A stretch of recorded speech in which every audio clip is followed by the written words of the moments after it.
Quelle réponse vous attendez ce matin? On a entendu hier le Premier ministre et le Président aborder l'interdiction des réseaux sociaux, aborder l'interdiction de la vente de couteaux aux mineurs, aborder les portiques. On va prendre ces trois mesures les unes après les autres, mais quelle est la réponse la plus adéquate, la plus immédiate qu'il faudrait avoir ce matin pour les enseignants?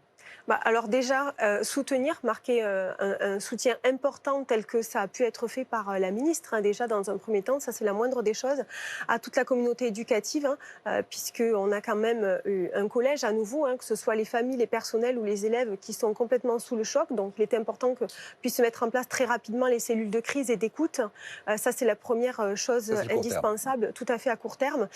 Et ensuite sur la réponse à moyen et à long terme, ça ne peut pas être le tout sécuritaire. Si la sécurité des écoles et des établissements est importante, ça on l'aura jamais renié en tant que personnel de l'éducation nationale.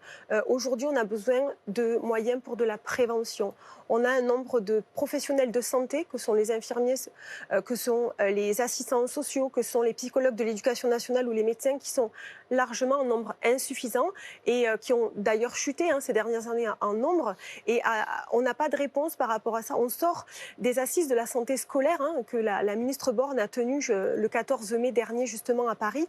Aucune mesure concrète n'a été prise justement pour la prévention.